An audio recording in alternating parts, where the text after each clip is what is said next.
Welcome to the Athletes in Motion podcast, from race to recovery, with your hosts, Tom Riegel and Kenny Bailey.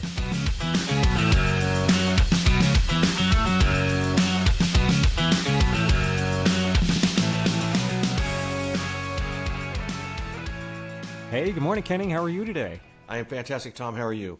I'm fantastic as well. We're back on with Karelle Laurent, talking all things nutrition today. So we've thank you for coming back on.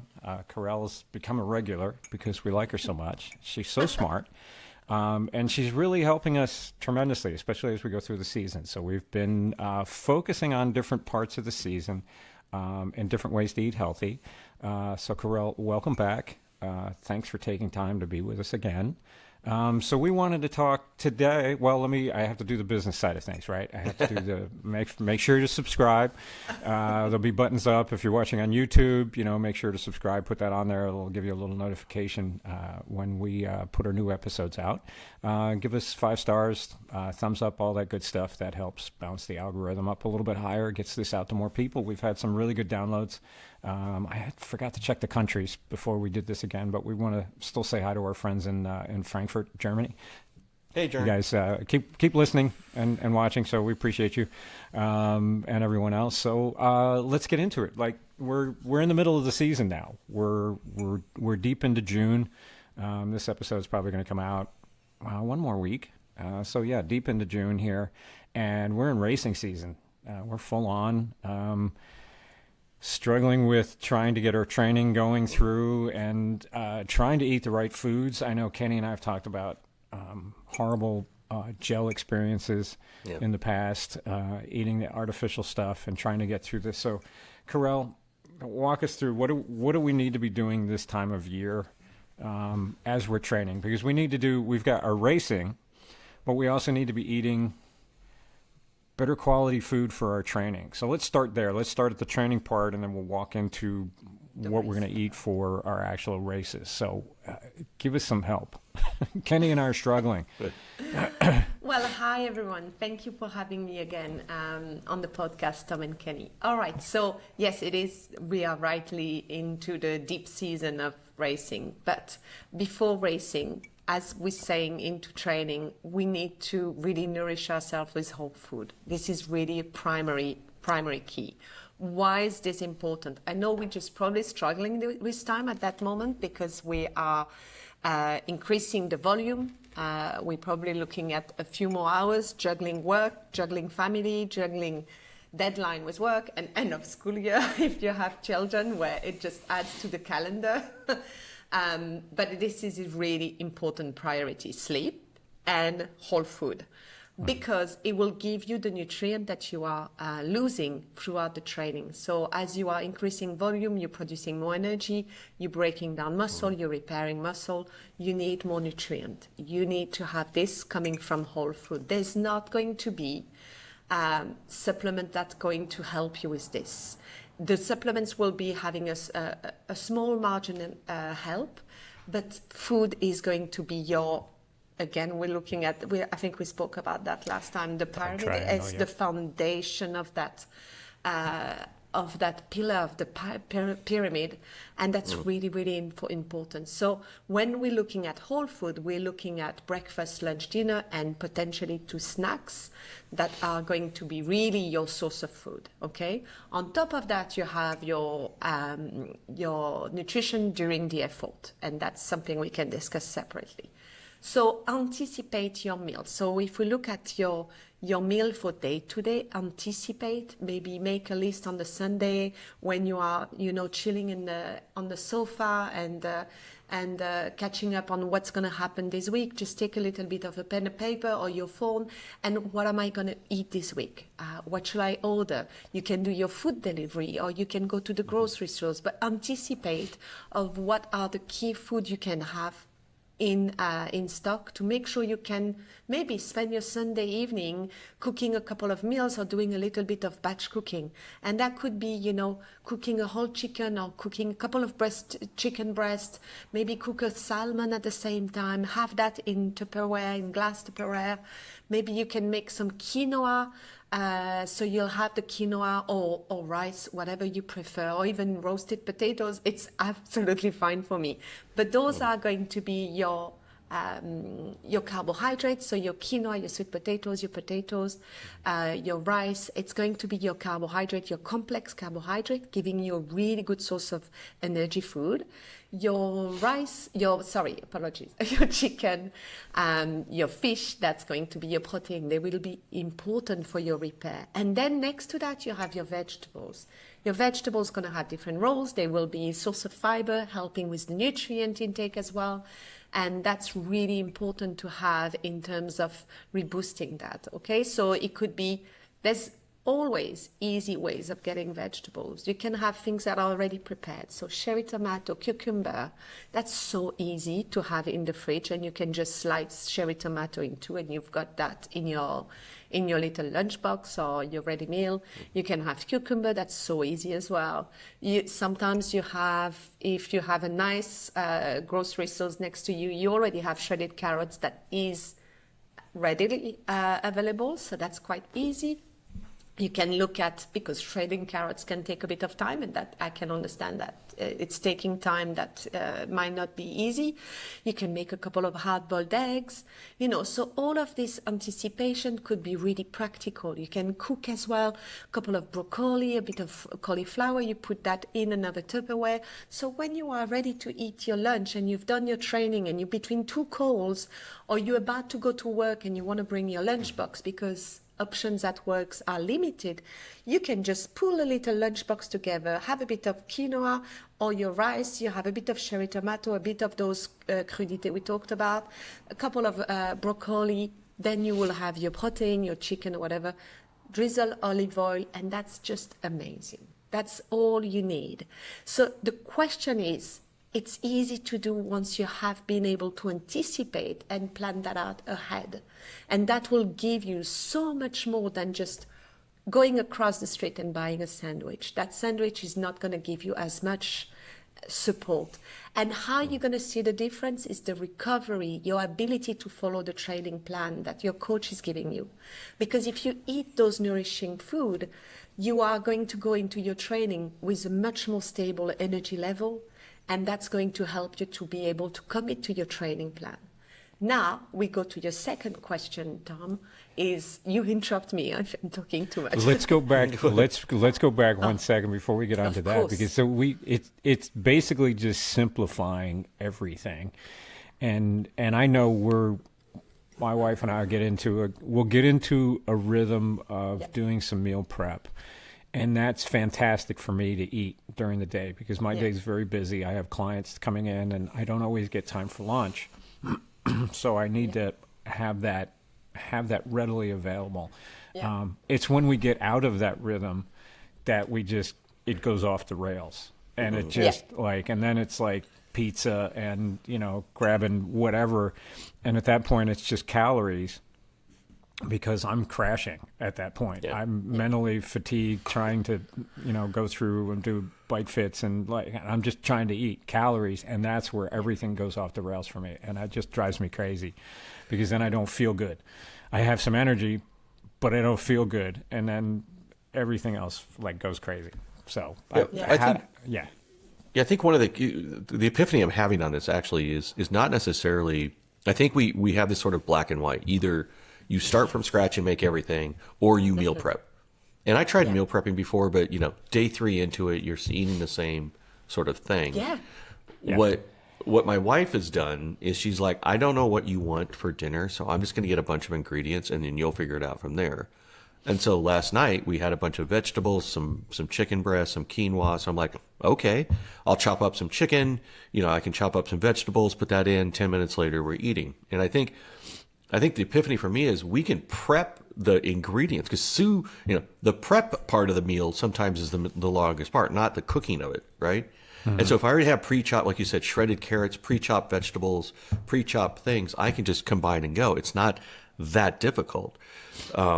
That part seems to be, I think, the thing that we're settling in. That gives me the variety that I'm looking for. I'm not just having 4 and bless people that could do this. I wish I had the patience, but I can't just do brown rice and chicken or turkey burger in like a potato 4 days in a row. But if you give me variety of vegetables and proteins that are pre-cut, ready to go, that's much easier. Exactly. You absolutely spot on, Kenny. When we say meal prepping, it doesn't mean you need to make lasagna for 3 days. For me, meal prepping, I think we need to be clear on that. Yeah, but I think that's what people think when they think meal prep. It's right. so simple. You know, I have to have my, you know, you see the videos, right? You got some yoked up dude making 9, you know, of the exact same thing for the week. And you're like, oh my God, I want to poke my eyeballs out. I can't do that. Right. So, but you are spot on, and I'm so glad you're saying that, because meal prepping to me, in my language, is just you know, having a little bit of broccoli in a Tupperware, but I don't want to eat this for 5 days. I want to change it all around. But for example, last night I've made and I compound my time. I'm like you, I don't have a lot of time. So when I'm cooking my dinner, I'm cooking something else that I'm gonna have as a meal prep. So I'm going to cook a couple of more vegetables, because I'm already thinking, okay, tomorrow lunchtime, there's 3 person in this house having lunch here, and plus a lunch box. So I need to make sure I'm not only making for dinner, but I can add this, and that's making a meal. Okay. Yeah. And then we have a dog tax too, so we have to go a little to the dog. So yes. So the dog rice, is a specific the rice gets meal. a dog tax. So there's a complete tax on 2 1/4 cups of rice. So. And I think you are spot on when you are mentioning a little bit of social media, because when you look at Instagram, you all see all of this food, and it's all looking incredible, and it's all looking like they have this incredible chef in the house. No, we need to stop this. It needs to be really simple, and then you can increase. So your quinoa salad, I'm saying quinoa salad, you please do not feel like you need to eat quinoa salad every day. It's just what comes to my mind, okay? I actually personally don't really like quinoa. Ooh, the truth comes out. I Breaking. do have it. Now we know. That's the title of this podcast. Episode. Dirty secret. Karelle doesn't like quinoa. Yeah, exactly. But it's Watch 12 minutes in, and she confesses her. Well, it's not because you're nutritionist that you have to like everything. We are just all the same. But okay, we're gonna say brown rice salad. So it can be just really simple. And then after you like at the supermarket, oh, there's edamame and they're already ready. Oh, I can add that to my salad. Oh, great! So you have one more food. And a week later, you're like, oh, actually, I really like to have, I don't know, it could be anything else like broccoli or whatever. Then you add to this, oh, I can actually have some little little onions that I'm roasting. Adding to that, I can add mushrooms. So it doesn't have to be complex. It can be very simple. On my website, I've got a couple of recipes for meals, and I'm not trying to be a Jamie Oliver of athletic performance, but it's very simplistic recipes where it's like, oh, okay, great. There's like a bean salad. I can make that. This is easy. It's got 3 ingredients. Great. She's got a minced beef that she's adding a couple of spinach into it and red cabbage. I can do that, and I'll serve that with a brown rice or quinoa. Okay. And it's my goal, and that's how I work with my clients, is I'm not trying to sell a meal plan. It's to say, okay, where are you feeling comfortable? And we're slowly increasing that. So we're increasing the diversity, the nutrient density, and just keeping it simple, really simple. So how do we break apart how much of what we need? So there's the whole thing on how much protein we need to be having as athletes, as much as 2 grams per kilogram of body weight, which is a lot. And then you also need to have a ridiculous amount of vegetables on top of that. So you end up like, your body weight in water, salads like I use a serving bowl for my salad bowl. I have a specific bowl that's just for me, that's bigger than every other bowl in the house, because I can't fit everything in it. No. If I do it any other way. And also I think different country would have different sizing of plate, without pointing any fingers. Yes, the U.S. makes huge. No, I have Yeah. to get an Italian pasta bowl for my salad bowl because the American salad bowls are way too small. Too small So because I'm it's just like gonna- a starter. Yeah. Yeah, it's But just, the plates are, what it you know. is. Yeah, Yeah, the plates are. the plates So are if we massive. look at, and I've got that and I can send you the link, but if you look at a plate, the way I usually start to work, before we look at how much you should have, because we tend to focus, again, like Kenny was saying, we tend to focus on the black and white. Okay, but so how much protein should I get? This is besides the point. The point is, what everything else, how is that fitting together on your plate? What do you need to have as a normal functioning person? And being an athlete is also part of it, right? What should you have in your plate? So I always start with this work first, because that helps to shift a little bit of taking the guilty part out, and rather than focusing on the numbers, we're focusing on visual aspect, and that stays longer. So looking at a plate, I usually would say you break this apart in 4 parts, just like a pie. Generous size, but not too much. It doesn't have to be too much. The goal is you need to be able to finish that plate, so don't go overboard, okay? And the first quarter could be your leafy greens, your salad, your lettuce. And this is really important, because if someone's trying to lose weight, I would sometimes see that this is the whole plate and there's only a little bit of carbs or a little bit of protein. So I need you to understand that this is a quarter, and it's important to be present, but it doesn't have to be more than that, okay? Because it's going to give you your magnesium-rich food. It's going to give you, it creates the digestion, so it's forced you to chew as well. So it really helps you to create digestive enzymes in your digestive tract. Then you would have what we call the non-starchy vegetables. So the vegetables that grows above the ground. So they pour in sugar, super rich in vitamins and nutrients. So we can name a few, like avocado, cherry tomato, onions, broccoli, cauliflowers. And depending on where you are in your nutritional journey, it could be 1 or 2 at the beginning, and it could be a diversity of 3 or 4, especially if you are good as preparing a few Tupperware, in advance. The more is the better here, but it doesn't have necessarily to be a half of the plate again. So I would say the half of the plate is the lettuce with this. Okay, so that's, you already have half of your plate with vegetables. Drizzle with olive oil, that's great. Then you have a quarter of your protein. 2 grams per body weight is too much. This is too much. And what I see sometimes is that people are focusing so much in getting the protein, then they don't eat the rest. So take that away from, the stress away from that, and look at a chicken breast. So I'm going to talk in grams. You're welcome to translate. I'm not great at No, this. we're not. We're going to talk in grams because that's what Sorry, we should guys. be doing. No, So that's good. folks in Germany want us to do that. Okay, great. So if you look at a chicken breast, for example, it's about 100 grams when you buy a chicken breast in the shop in Europe. And that will give you 28 to 30 grams of protein. That's perfect for a meal. That's just perfect. You don't need to have more. Now, 10% minus 10, 15%, that's okay. Some people would have a smaller appetite, and their goal is going to be drastically different than another person. So depending on your goal, I would always refine that, but in the second stage, not in the first stage. This is too overwhelming. And then we have our carbohydrates. So it could be your pasta, your bread, or whatever, depending on where you are as well. But then we can tend to look into more complex carbohydrate. And that could be something like the brown rice, the quinoa, the pumpkin, sweet potatoes, etc. Now you would have people that are plant-based, and they obviously won't have the chicken.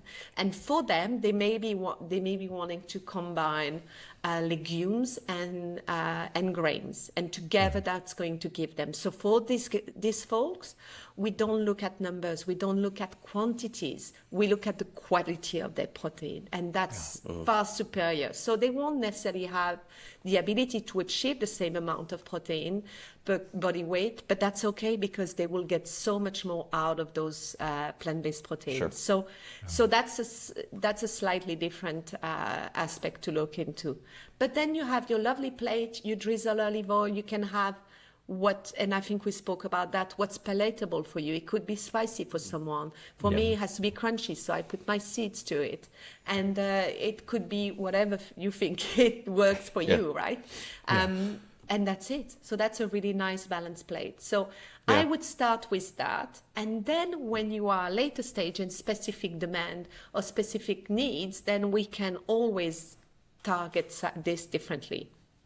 Yeah, I have a question about that, because I think there's always been, that's great when you have time and you're sitting down to your meal. I think I guess I need to ask, is it a myth or not a myth? Like, I do a good breakfast, I do some energy stuff during a ride. It's a 3-hour training ride. Right after my 3-hour training ride, my glycogen window is a glycogen window a thing and not a thing? And what, right after that, I'm sitting in a parking lot someplace, with my bike.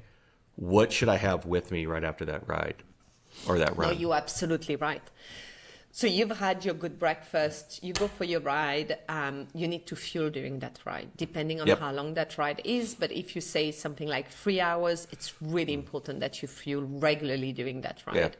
I think we spoke about that, but we can really touch on again. Now, after you have what we call the metabolic window. It's slightly different for men than women. It was a little bit controversial at some point, but what happens is because your insulin is quite high, you have the ability to absorb a lot more nutrient. And that's a really important opportunity because you can bank quite a lot of nutrient to replace here that you've lost. So the first thing is when you're in the car park, if you have a bit of a drive to go home, you could maybe have something that is like simple protein powder that you mix with some water. Look at a protein powder that could have a bit of carbohydrate and protein in there. That will be great. Then when you go home, you need to have a meal. So all of this could be within 45 minutes to an hour. And why is this important? Because that's going to impact your recovery. That is what's going to impact your recovery and potentially your cravings later in the afternoon. And what I have seen in clinic working with athletes for over 5 years now is when this is compromised or this is rushed, then we usually have people being really hungry in the afternoon. Because and that's me. And then I want to eat to Tom's point, then you start looking towards burgers or pizza or something that's just, you crave sort of fat and, you want to just, Because your body is signaling that it's missing something. So your adrenaline is sent absolutely to be like, okay, now you need to get me what I need. And what I need is not necessarily, the healthiest thing ever. Yes. Because so is there a certain amount? Response. Sorry, is there a certain amount of protein versus carbohydrates that you need to have right after the workout? What's our ratio? There's companies that sell you a 4-to-1 carbs to protein ratio. There's other places that say just go straight to protein. How do we not going straight to protein because there's 3 elements of your post-workout recovery that are important. Your carbohydrate, that should be the immediate, and especially we're talking in the context of someone who's training for a race in the next coming week. So that means your volume is high. It means you are sometimes training twice a week, if not every day. Okay, so we're not talking about the person who's doing 1 session a week. This is slightly different approach. Now, for someone who has that training consistency, you need to have priority in carbohydrate. And because that's replenishing your glycogen storage. Otherwise, you feel your energy level being low. If not during that day, you'll feel it on your way to the next session the day after. And I often would have clients saying, I still haven't recovered. I had like a double day on Saturday and it's Tuesday. I'm feeling so tired.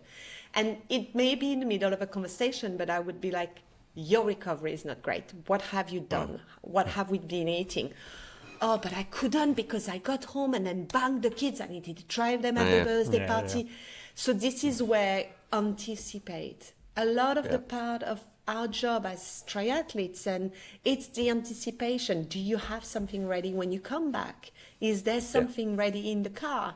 Do you have time to just get something in before? You have time to go for a shower before you go to work. So think about the food. It's a priority. Right? So carbohydrate is the number one. It could be between 20 grams to 30 grams, depending on the volume. I usually do a really targeted approach depending on the athletes as well. But that's going to help you replenish your glycogen storage, okay?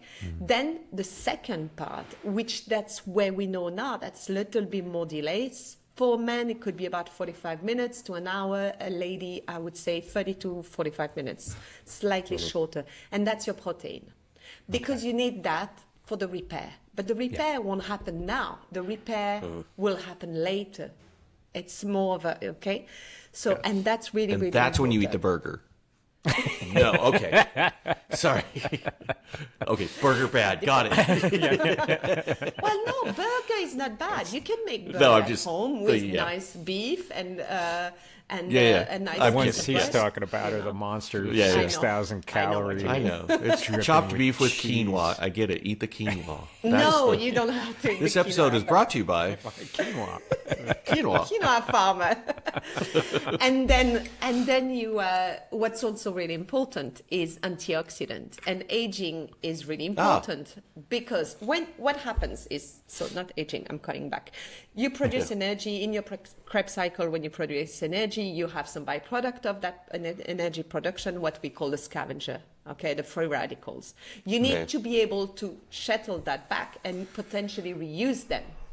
And that's why antioxidants are really important. So in that smoothie, if you're home, you can add some blueberries, you can have some dark chocolate, you can have some, and that's where we often forget about this because we just go, okay, carbs, protein. But the antioxidant is really important That's a great because point. you have that build up of free radicals that, and I do really interesting tests that I often do with clients, like off season. So how is my numbers going? So it's called the metabolomic test. And we look at 5 or 6 different aspects in the body, elimination, detoxification, and inflammation, microbiome, etc. And one of them is your antioxidant. And often this is what we miss, the antioxidant part, because you have that buildup, that increase. And what is the result of that? We are aging, or you could have some other side effect in terms of buildup of free radicals. So really important not to think about that. So that's where you can have black chocolate. There you go. Or raw Dark cacao. chocolate, yes. Yeah. We have we always have some dark chocolate in the house. Plus, there's usually a bowl of blueberries on the counter because I have a sweet tooth that I try to fight off. And I do pretty good with it until around the holidays, and then the Christmas cookies come out, and then all of a sudden it sends me skyrocketing. So I'm always trying to go by and grab some blueberries when I go through the kitchen, or some dark chocolate. Okay, so we've done a great job on our prep. We've done a great job during training. We've ate our free radicals. We have more quinoa than we can count. It's race day, right? And, we're looking at so let's assume sort of a longer race, like a half Ironman to a full Ironman kind of level of race. Lay that day out for us. How, I think we started this saying sometimes, I know I tried early on with gels. It just made my stomach go nuts. I'm trying to move towards whole foods on the bike at least. What do you recommend as far as how that day should unfold? So race day doesn't start as race day. I feel like I have to start here. Yeah. It's in your I training, kind of figured. right? I teed this up for you. Yeah, so. yeah. Yes, you totally did. Race day doesn't start on race day. Race day starts 8 to 10 weeks before race day. Thank you. Yes. And I'm so glad I'm on the same page. Yes.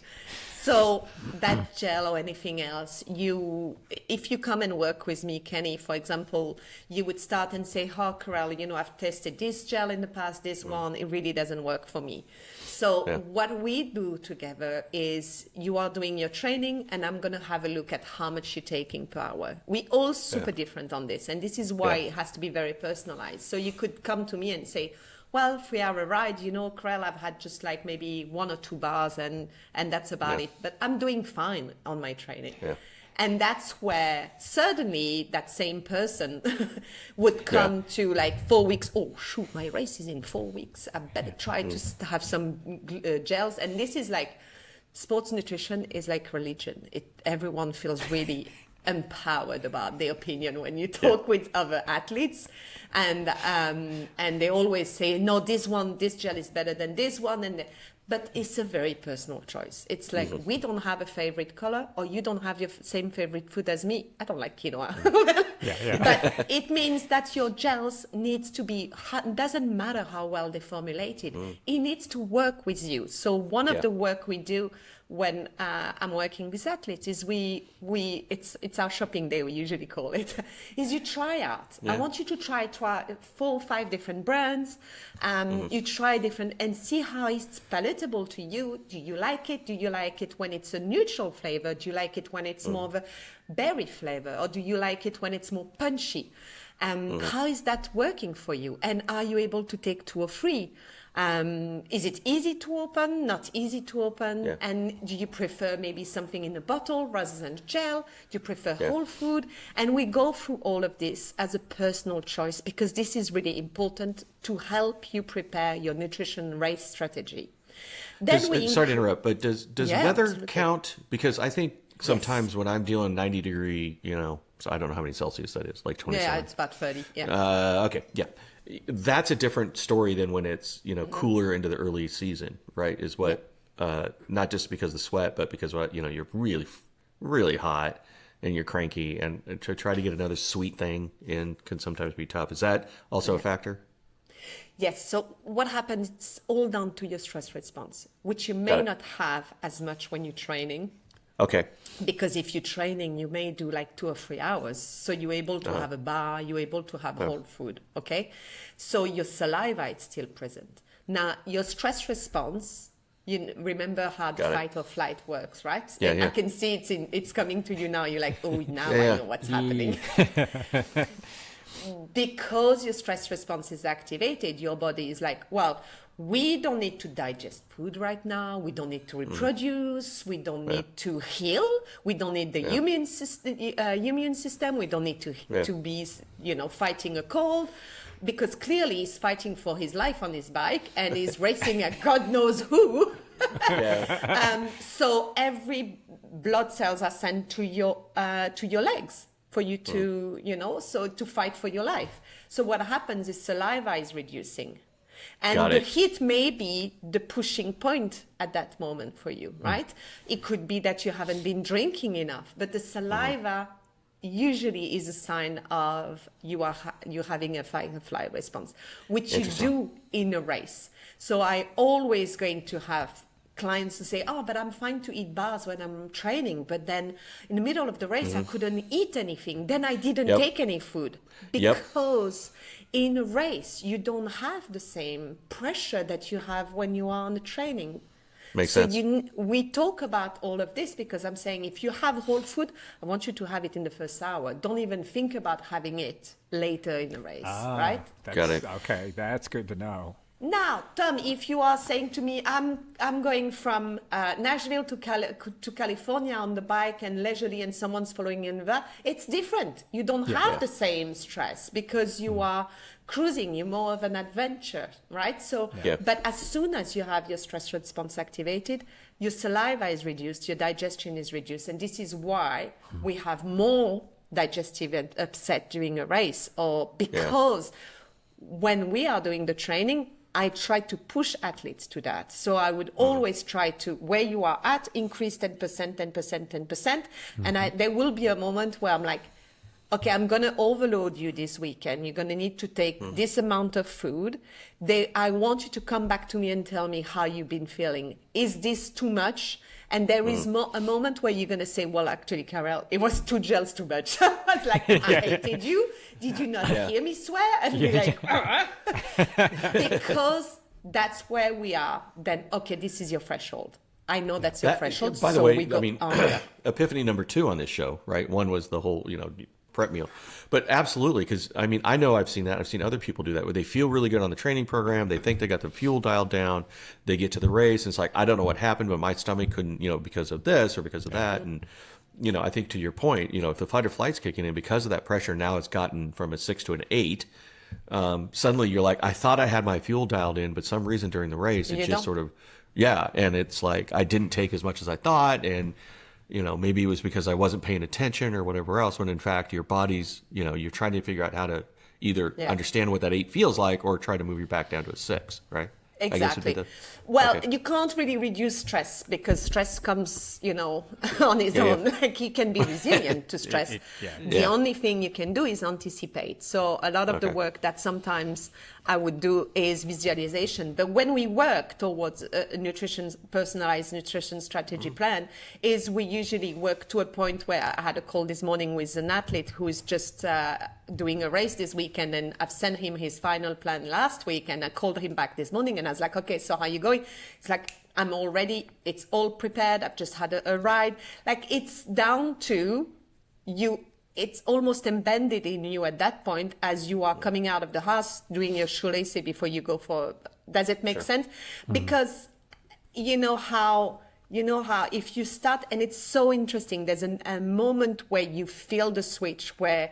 When you're not used to fueling during your effort and you're suddenly fueling and if you, for example, fuel every 45 minutes, suddenly you look at your bike, oh my God, it's 45 minutes. How did I just perfectly timing? You're like, oh, I'm hungry. Yeah. It's spot on. It's because we condition you to start doing that. So during the race, you already like conditioned and you already know. So it doesn't feel as hard as someone who's practiced once or twice, if not at all, on their nutrition, or had practiced on something and hasn't actually tested the product that they use on the race, which happens all the time because you're like, I didn't realize this race had this gel and not this gel.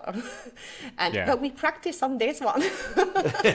we do what we practice. We do what we practice. So what we do repetitively every single day is what we're going to fall back to. We're not going to have any of this miraculous performance, or we're not going to eat better just because it's race day. We're going to fall back to exactly what our habits are, and that's where we kind of fall into that. I try to get athletes to test that out, and like you said, you can go and do shopping day.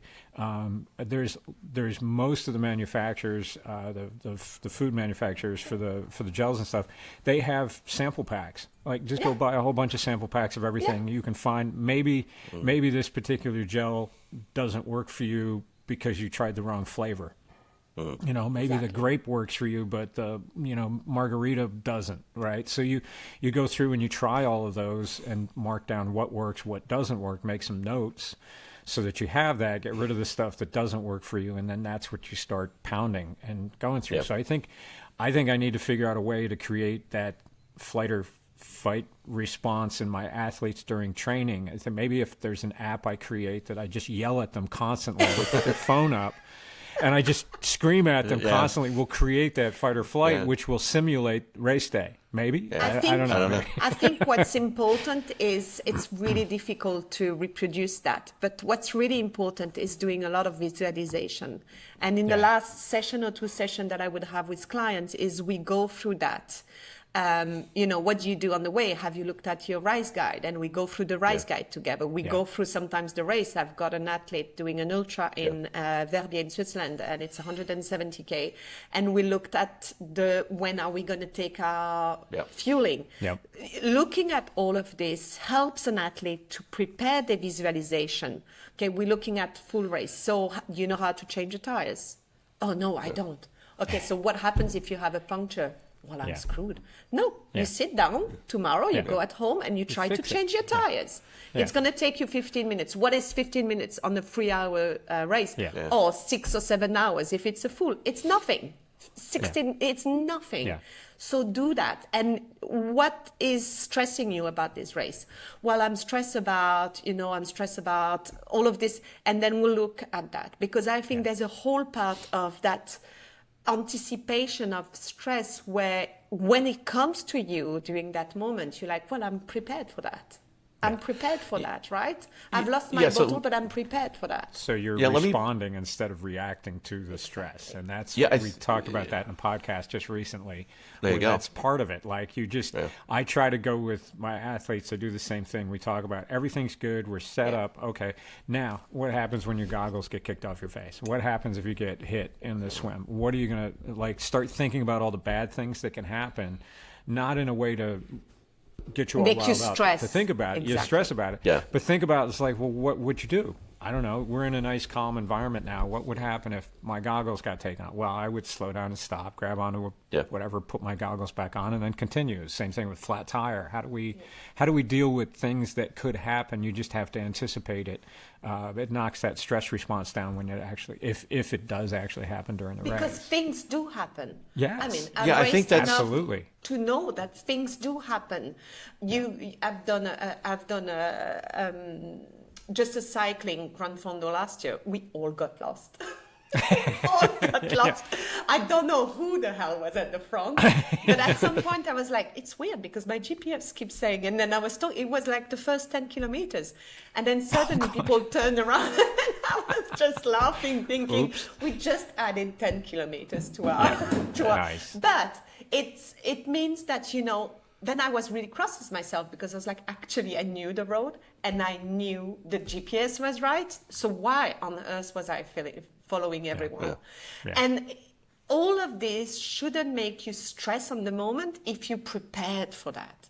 If you're okay, well, it's a mistake. I made, move on. Now we need to move on. We are the rest of the race, and I need to make sure I fuel regularly because I've got 10 kilometer extra on the 100, right? So it means that you need to plan for that. Recalculate. I think the part that's difficult for a lot of people isn't necessarily I put the plan together, the plan's working. If it goes awry for any reason, that's one thing. We talk a lot about RPE, rate of perceived effort, right? So I trained for Ironman California. Everything was great. I get there. There's a 40-mile-an-hour headwind. And so I could try to force my speed or force whatever, but I looked at my watts and my rate of perceived effort and said, whatever the mileage is going to be. I think part of the problem when people get in trouble, they don't, what does it feel like when you start to ooze on down, that bonking route? So how do I think that's the part people don't realize they're bonking until in the middle of bonking, right? Yeah. So are there early indicators? Are there early indicators to say, hey, I may be starting down a danger zone. How do I course correct, right? Because I could look at my heart rate on the physical side, and how do you start? That's my biggest challenge, right? It's almost like rut row, and now I'm already in that bonk zone, or I may be too dehydrated because I'm starting to fall apart, or my RPE is going up on what shouldn't be. It was a similar thing. What are those signs? How do I know if I'm starting to slide a little? It's interesting because when I do podcast or record it, it's often a question I have. How do you tackle bonking, and how do you anticipate? The first question is, again, it needs to be, you need to fuel regularly during that race. Yep. If you fuel regularly and you put a plan together with me, for example, there shouldn't be any bonking because I usually would have planned for that. Yeah. Now, when it happens, and it can happen in a race or it can happen on training, it means that ultimately your brain, for sure at that moment, has a perceived reduce of glucose coming up. So that's where you're starting to feel like, oh, this is really hard. I'm not sure I can do it. The heat is getting to me. That bloody wind, seriously, that wind again. Actually, I feel that the time you need to fuel straight away. Okay. Do not, this is where you can adapt the plan. The plan is there, but it doesn't matter. If I said to you, you need to fuel every 40 minutes, then if you feel like you're bonking, and there could be multiple reasons, even if you had a great plan, but there could have been a climb of 18% that we didn't anticipate it because they changed the route or it wasn't on the plan or anything. Yeah, or the water was super choppy and now I'm on the bike and expended a lot of energy. So you need to fuel earlier and you need to adjust your nutrition plan and probably take a little bit more. Don't take 4 gels in a row, but maybe instead of 30 minutes, I'm going to try every 20 minutes and then I will come out of this because you will come out of this. Yeah. So at that point, it's a power of your mental to be able to, and I remember many years ago, there was Frodino when he was doing Kona, and one of the Kona he was struggling, and I was listening to a podcast with him, and something that I carried a lot in races when I struggle, where it's like, you have pain. Okay, my knee is starting to hurt, or I'm starting to feel really like it's hard. And his thing was, on a scale of 1 to 10, how hard is this?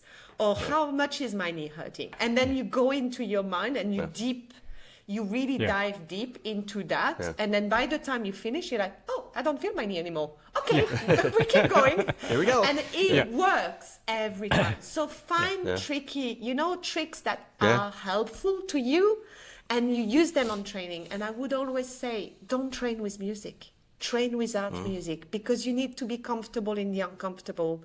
If you only meet yourself for the first time in a race, if you only discover who you really are for the first time in a race, it's really hard to do that on a race. You need to discover yourself and enjoy that company, enjoy this little discussion of, okay, I keep going a little bit further, and then, or whatever happens in your mind in a race, because that's the fun part, right?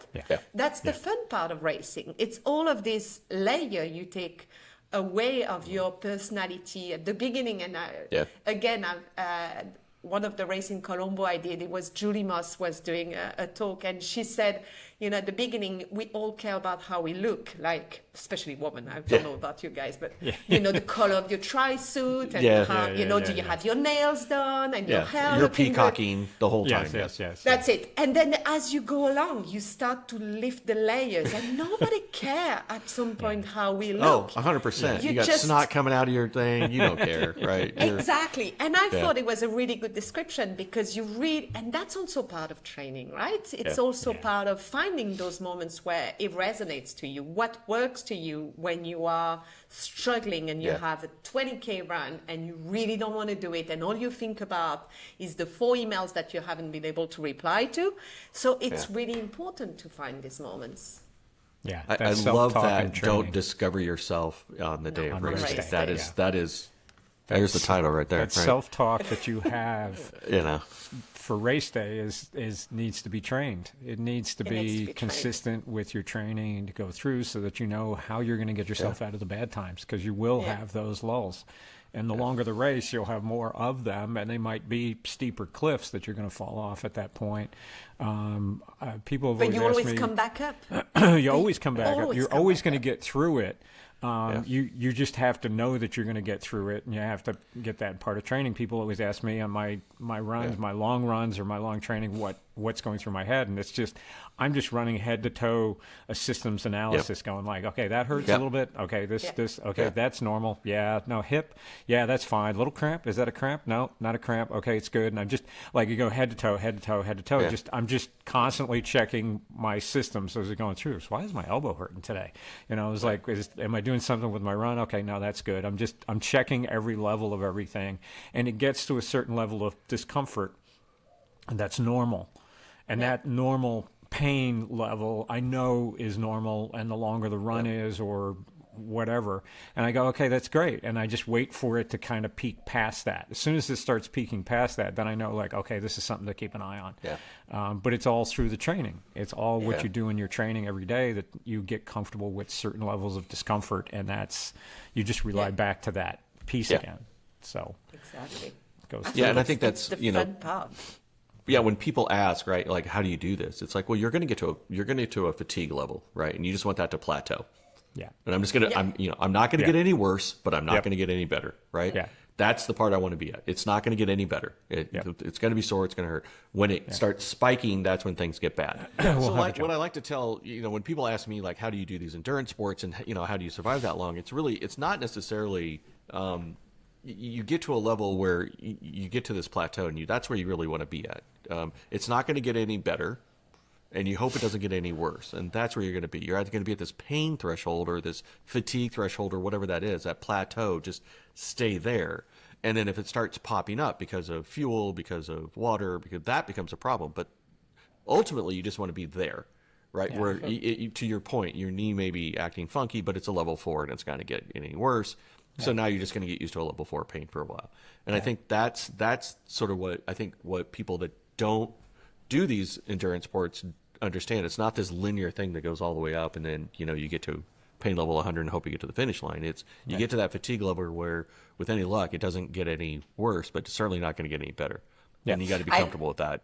I definitely don't think I'm at the highest pain level. I think, when I hear athletes that are it's discomfort, winning right? races, It's really I'm like, discomfort. We talk about being comfortable, being uncomfortable, and it's Yeah. basically what's your level of discomfort. Yes. Yeah. We're not talking stabbing, sharp pain, that Exactly. type of stuff. That's completely different. This is a level of discomfort that's so uncomfortable. Whereas, and your training builds that, right? Yeah. Your training builds that level of discomfort of what you can manage and what you know is, okay, this is just the brain warning you way early.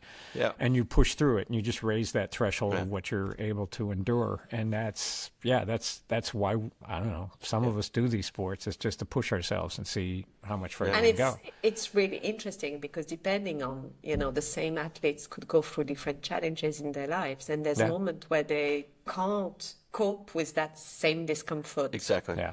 during a race. And it's okay to then race at a different level and then come back to it after you've had those challenges because we are whole, right? We're not compartmentalized. And you're not just an athlete, but you're also a human being. If something is going wrong at work and you are under a lot of pressure, or if it's at home, then you can't have the same level of discomfort when you're racing. And it's okay, because next year can be different. And next year you're going to smash it. Yeah. Well, Tom and I have been preaching on all these episodes, right? Oh, good, my printer came. That was my. Sorry, could you hear that? That was I my don't know bill. why it's just a small amount, just sliding right in. But so I think sorry. I think it's really important that it's like if you don't have the mental, you may not want to be physically want to put yourself through that for 12 hours because your why isn't there anymore, right? But it's perfectly okay. It's not that you're settling for a sprint or you're settling for an Olympic distance or you're settling for another one. It just means that maybe I just like the idea of going fast for a short amount of time for a while because I just want to mix it up a little bit. That it's not, well, I can't do a full, so therefore I'm just going to do a half. It's not just a half. You approach it differently. It's a half. Or it's not just a sprint. Go have fun. And maybe you want to look at fast twitch muscles instead. So try to frame it in a way that it's like, my why was here. I'm okay. My why matches my suffer level. I'm okay with that, right? I think I want to. I'm that way, right? I did the Ironman. A half for me that's a nice why and a nice suffer level, right? Where I'm at in my life, kind of deal. Or I may want to go shorter distance and just go fast. I want to go fast and short because that'll be fun, right? And that's okay. Or switch to a different endurance sports. Yeah, and then just Or kind of paddle. used to. Yeah. Stop Paddle. And Do something else. who is not doing high rocks at the moment? Oh my God, me. Thank you. I'm not yet. Not November not in doing. Chicago, I'm going to go do high rocks. So That's because a I whole needed different that, level I of needed thing. that switch up, right? I needed that. What Mix time it I up, need have to some beat fun. it for an hour and a half, and I'm going to go lift heavy crap. So it'll be fun. So. Yeah. So what for fueling for our races? We talk about whole foods. We started talking about whole foods and getting in this thing, and we had the epiphany here that the whole foods on your racing and your training probably should be in the first hour or so, and then switching out after that. What are good whole foods that will get us what we need? Because we need glucose, we need sugar, we need carbs. Is it complex carbs? Is it potatoes? I've always done little red potatoes or something on there every so often, but I've tried it later in the race and it hasn't worked quite as well. Now I know why. What can we do to fuel ourselves a little bit more naturally, or at least mix up our palate? Yes, so let's look at all the food that you could have during exercise. So you could have from unprocessed, so would be whole food, you can have potatoes, sweet potatoes. But I think that is, the question is always, what are you expecting from this race? Are you expecting to, and I always ask this question when I have new clients and they're signing up for a race. So what are you just looking to have fun and exercise, find something in the race? Are you expecting to be qualifying for World Championship? Are you expecting to do a great time? This will then allow you to make the decision about the nutrition you want. If you are saying to me, oh, Karelle, I'm doing my first full Ironman and I'm really hoping to qualify for Kona. I'll be like, well, whole food may not be the right approach because you want to know exactly how much we're taking, and we need to dial that. We can't leave anything to the last minute surprise. Okay, so then, if you are doing an ultra, or if you are doing a trail run, if you are doing something that is slightly different, then your pace will be also different. Then it's almost easier to have whole food. Okay, so whole food has its place on the race day, and the positivity is not always sweet, so you don't always have that sweetness in the mouth. You can also have things that are a little bit more neutral on that aspect, or salty food, people would say, but it's just like, so you could have peanut butter sandwich, you could have, like you say, the sweet potatoes. A lot of people would try different things. There's compote as well, fruit puree. I'm always really careful with a lot of fibers during the race, because fibers, not because it's going to make you want to go to the bathroom often, but fiber it's the opposite of what we say in day-to-day nutrition. If you increase your fiber intake, it's going to balance your blood sugar. So what you're going to do in a race, if you increase fibers, it's going to buffer that blood sugar, right? So it means you don't have blood sugar as high. And so we want that.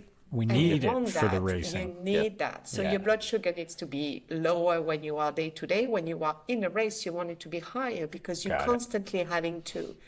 So there's positive and negative, and this needs to be really looked into detail. The frequency, how often you're eating, perhaps rotating between, chews and whole food, or etc. In perspective of races where you're more of a tempo, I would say maybe a zone 3 or 4, you won't be able to digest for very long or to chew for very long. We talked about that with the saliva. So therefore, you could try to do this at the beginning of the race if you want, and then move on to perhaps bars and gels, and then you have your powder. This would be in this order. Okay. But